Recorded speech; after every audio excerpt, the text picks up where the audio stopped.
What happens when a beloved comedian steps onto a talk show stage and dismantles the host with nothing but raw, unfiltered truth? Buckle up, because you're about to witness what might be the most savage takedown in daytime TV history. What unfolded between Joy Behar and Leanne Morgan on The View was not an interview. It was a live, televised execution watched by millions. But before we dive into this jaw-dropping showdown, hit that subscribe button and drop a comment below. You won't want to miss a second of this. Joy Behar sat behind The View's iconic desk, wearing that familiar, self-assured smirk. The one that had unnerved countless guests over 4 decades. The one that whispered, "I run this room and everyone in it." Her perfectly styled hair glimmered under the studio lights as she rifled through her notes, gearing up for what she thought would be just another effortless takedown. 41 years of television had taught her one rule: strike first, strike hard, and never apologize. Across from her, the producers had booked Leanne Morgan, the rising queen of country comedy, a woman with 12 million loyal followers and sold-out theaters across America. But to Joy, none of that mattered. She saw only a small-town comedian from Tennessee, easy prey, a target for her lunchtime entertainment. She had no idea she was about to meet her match. "All right, ladies, we are back," Joy announced, her voice dripping with theatrical flair, equal parts ringmaster and predator. "I'm here with Leanne Morgan, who apparently thinks joking about small-town life makes her the next big thing in comedy." The ambush had officially begun. "Leanne, honey, tell our viewers what makes your little story so special," she said. 3 words laced with condescension. 3 verbal daggers meant to cut this country comedian down before she could even speak. Joy's co-hosts shifted in their seats, sensing the familiar tension that always filled the air when Joy prepared to dismantle a guest. Meanwhile, Leanne sat composed in a simple, elegant outfit that screamed authenticity, while Joy's designer ensemble screamed carefully curated bravado. Leanne smiled politely, but her eyes betrayed a different story. She had already measured Joy and found her lacking. "Well, Joy," Leanne began, her warm Tennessee drawl wrapping around each word like honey over a hidden blade, "I reckon what makes my comedy special is that it comes from a real place, real life, real struggles, real people. Not everyone needs airs or condescension to get a laugh." The air shifted. First blood had been drawn, not with anger, but with a polite smile and a southern drawl. Joy's confident expression wavered for just a moment before snapping back. "Oh, please," she shot back. "We all know real comedy requires intelligence and sophistication. Anyone can talk about their hometown and get a few chuckles from people who don't know any better." Her weapon was intellectual superiority, wrapped in dismissive laughter. But the strike felt weak. Everyone in the studio sensed it. "You know what's funny to me, Joy?" Leanne leaned forward slightly, still warm but carrying an edge sharp enough to cut glass. The audience leaned in, caught in the tension. "I've been watching your show for years, and I keep waiting for you to say something genuinely funny instead of just mean-spirited." The studio fell silent. You could hear the faint hum of the air conditioning, hearts beating faster. A reputation that had stood for 41 years began to crack, live on television. Joy's face flushed crimson. 41 years of being the sharp-tongued veteran, the woman who could cut anyone down at any time, had suddenly been flipped on its head by a polite small-town comedian. "Excuse me," Joy's voice rose, defense mechanisms kicking into overdrive. "I've been doing comedy longer than you've been alive, sweetie. Don't come on my show and lecture me about what's funny, sweetie." Another diminutive. Another attempt to belittle Leanne. Another swing that missed entirely. "Oh, honey," Leanne said, calm, sweet, utterly unshaken. "I'm not lecturing you, I'm just observing. Where I come from, we were taught that being mean isn't the same as being funny." The room held its breath. And in that moment, the audience witnessed something rare, a masterclass in polite, precise, devastating truth. But maybe that is just small-town values talking. Small-town values. The phrase hung in the air like a grenade with the pin already pulled. Joy's hands clenched on the table, knuckles whitening, her carefully maintained mask slipping with every passing second. Small-town values. You mean small-minded thinking? Real comedy challenges people. It makes them think. It is not all sunshine and rainbows like your little folksy routine. Your little folksy routine. Her ammunition was running dry, and everyone could see it.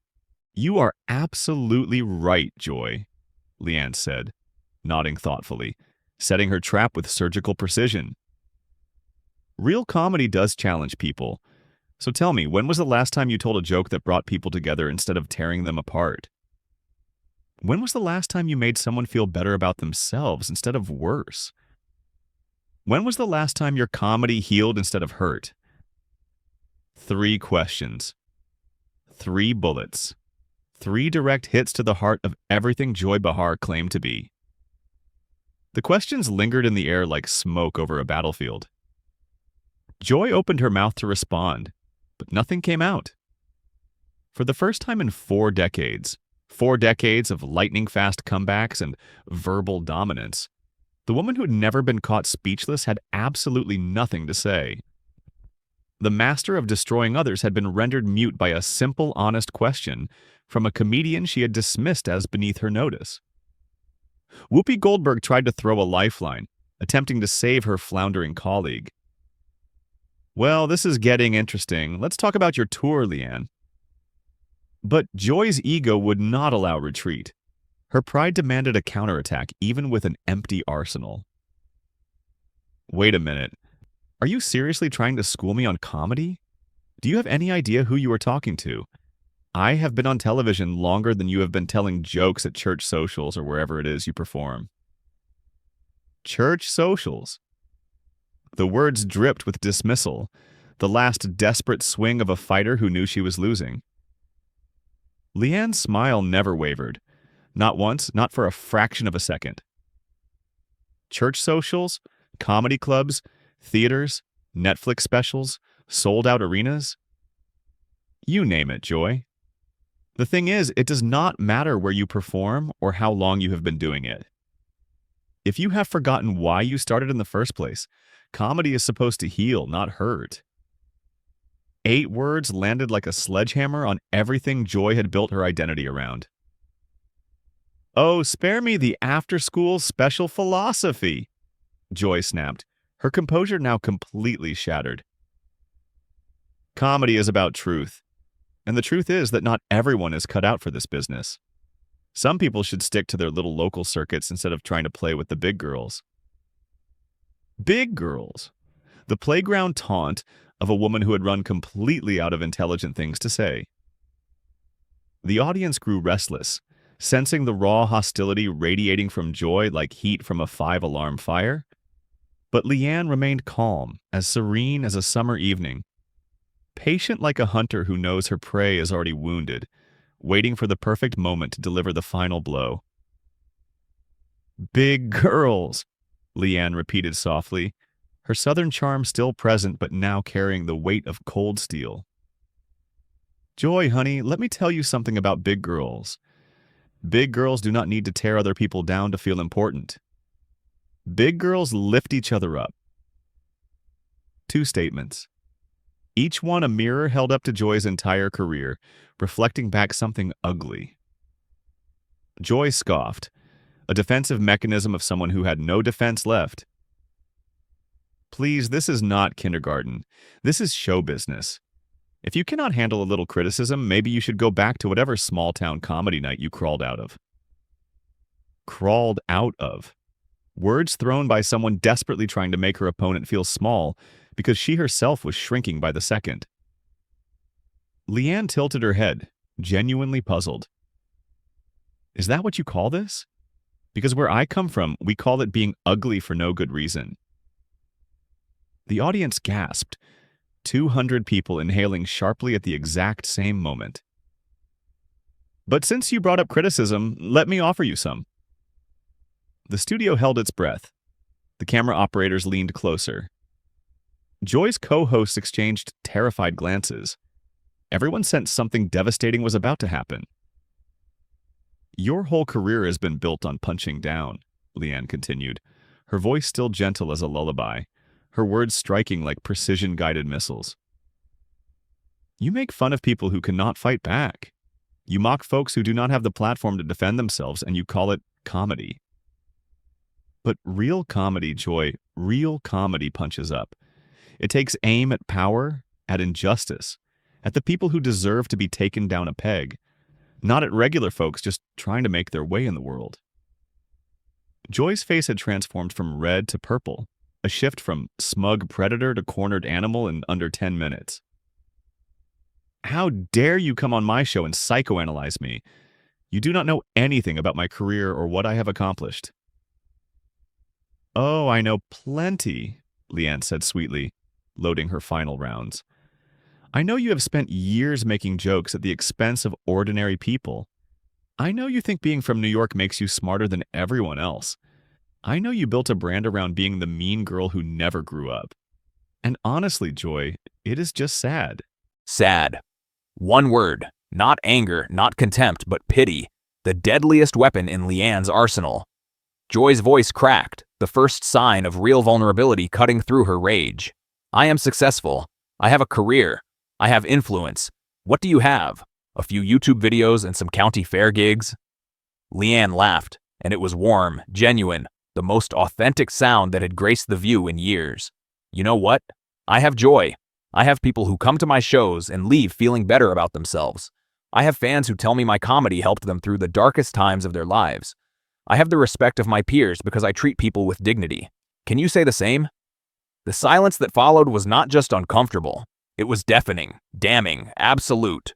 Joy opened and closed her mouth like a fish gasping for air, desperately searching for a comeback that would not make her look even smaller than she already did. Sunny Host tried to step in, throwing herself on the grenade. Well, different comedians have different styles, right? Different styles? Leanne interrupted gently, never taking her eyes off Joy. Is cruelty a style now? Because that is all I have seen from you today. You invited me on this show not for a conversation, but to embarrass me in front of millions. And the sad part is, you have only embarrassed yourself. Joy finally found her voice, trembling with barely contained rage. You think you are so much better than me with your folksy wisdom and your holier-than-thou attitude. Well, let me tell you something, sweetheart. This business will chew you up and spit you out. Nice girls finish last. Maybe, Leanne said thoughtfully, considering the words carefully. But at least they finish with their souls intact. Tell me, Joy, when you go home at night, are you proud of the person you have become? When you look in the mirror, do you like what you see? When you are alone with your thoughts, are you at peace? 3 questions, 3 missiles aimed straight at the foundation of Joy's entire existence. The questions hit her like physical blows, 1, 2, 3, striking with precision. Her composure crumbled. For one terrifying moment, the mask slipped entirely. The audience glimpsed past the bravado, past the designer clothes, past the 4 decades of carefully constructed persona, straight to the insecure, bitter, lonely woman underneath.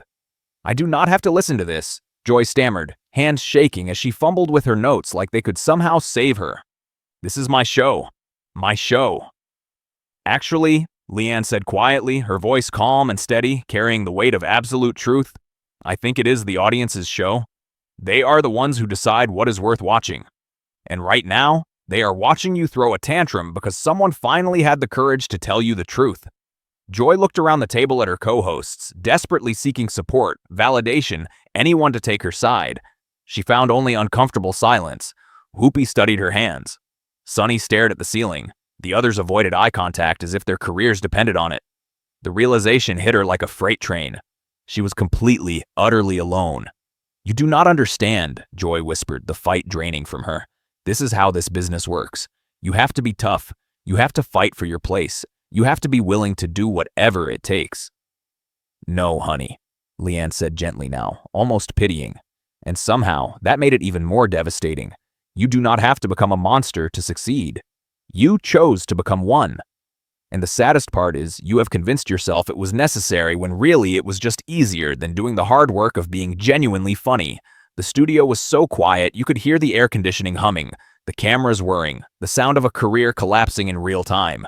Joy stared at Leanne with a mixture of hatred and something far more disturbing: recognition.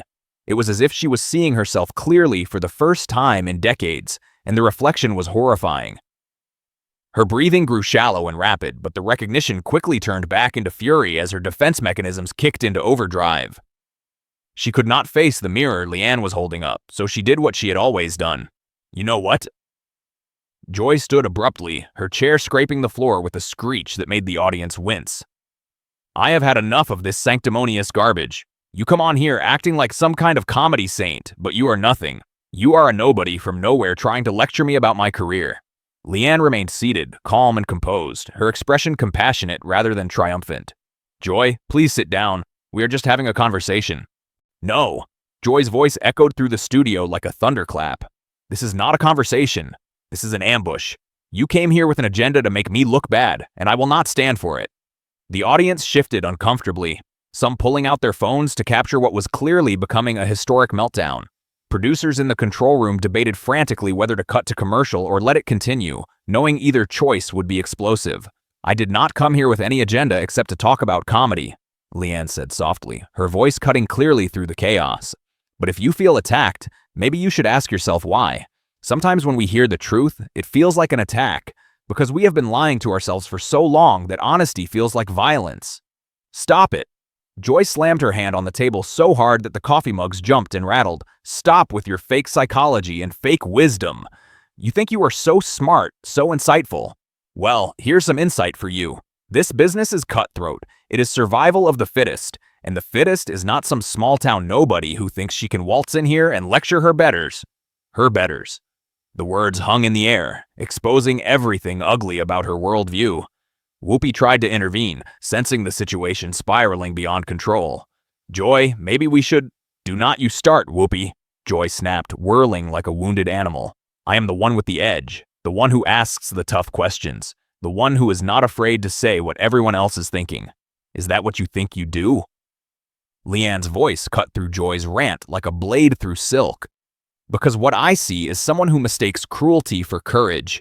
Someone who confuses being mean with being smart. You do not ask tough questions, Joy. You just ask cruel ones. There is a difference." Joy's face turned an alarming shade of purple, spittle flying as she unleashed her final desperate volley.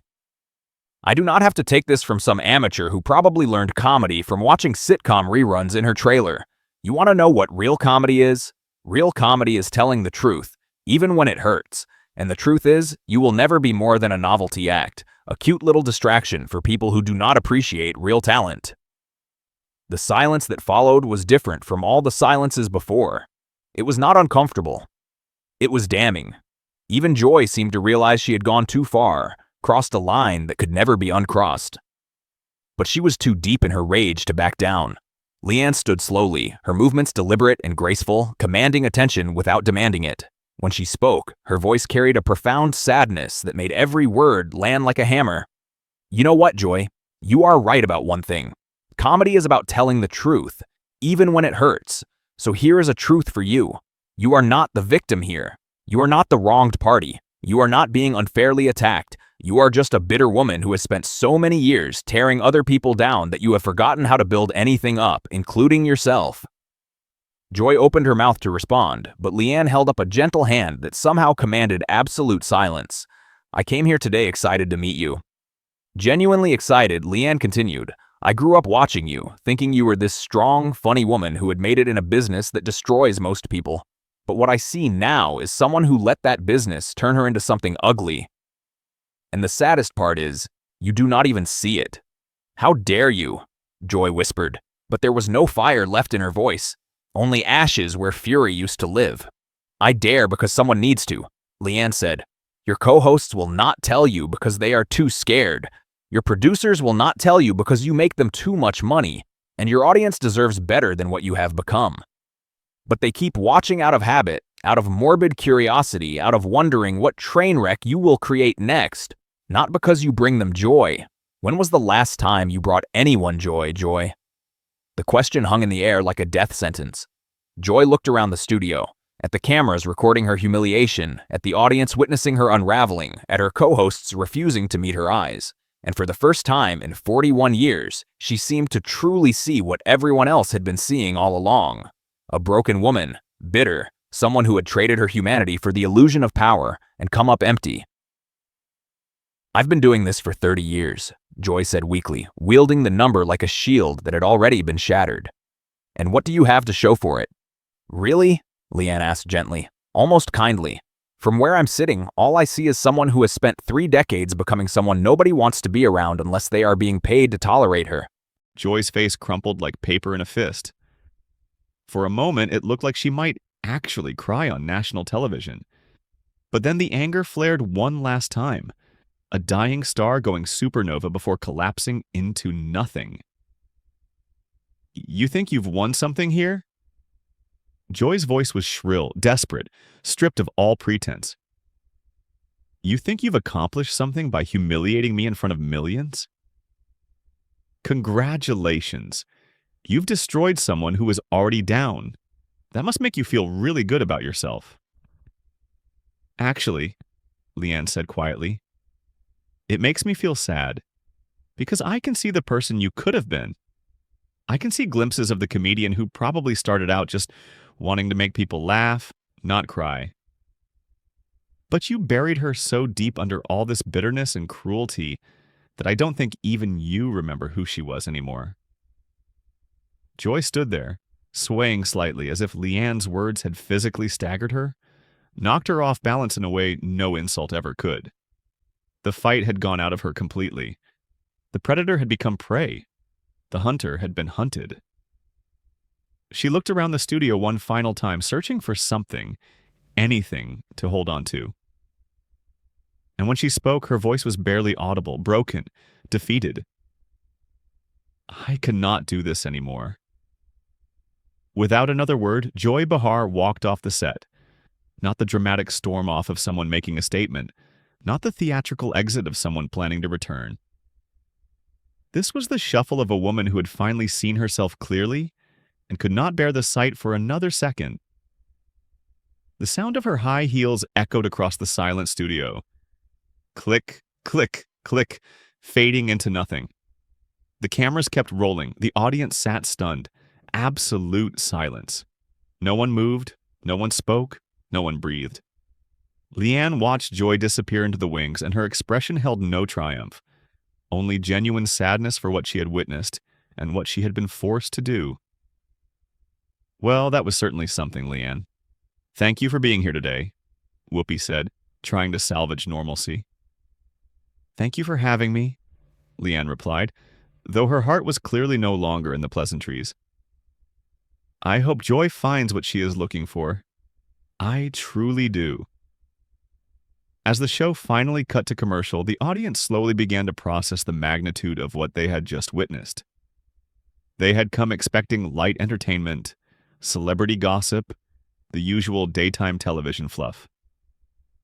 Instead, they had watched the complete psychological deconstruction of a television personality who had spent 4 decades hiding behind a mask of cynicism and cruelty.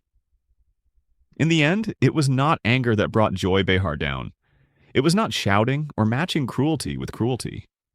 It was something far more powerful, far more devastating.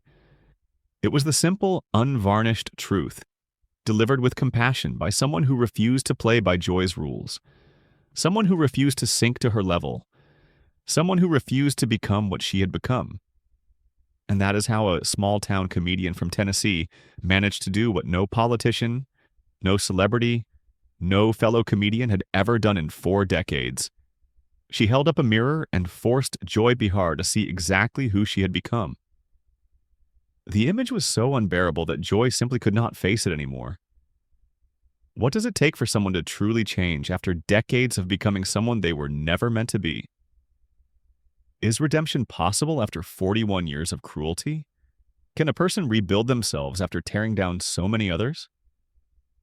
Drop your thoughts in the comments below, and don't forget to subscribe for more incredible stories like this one.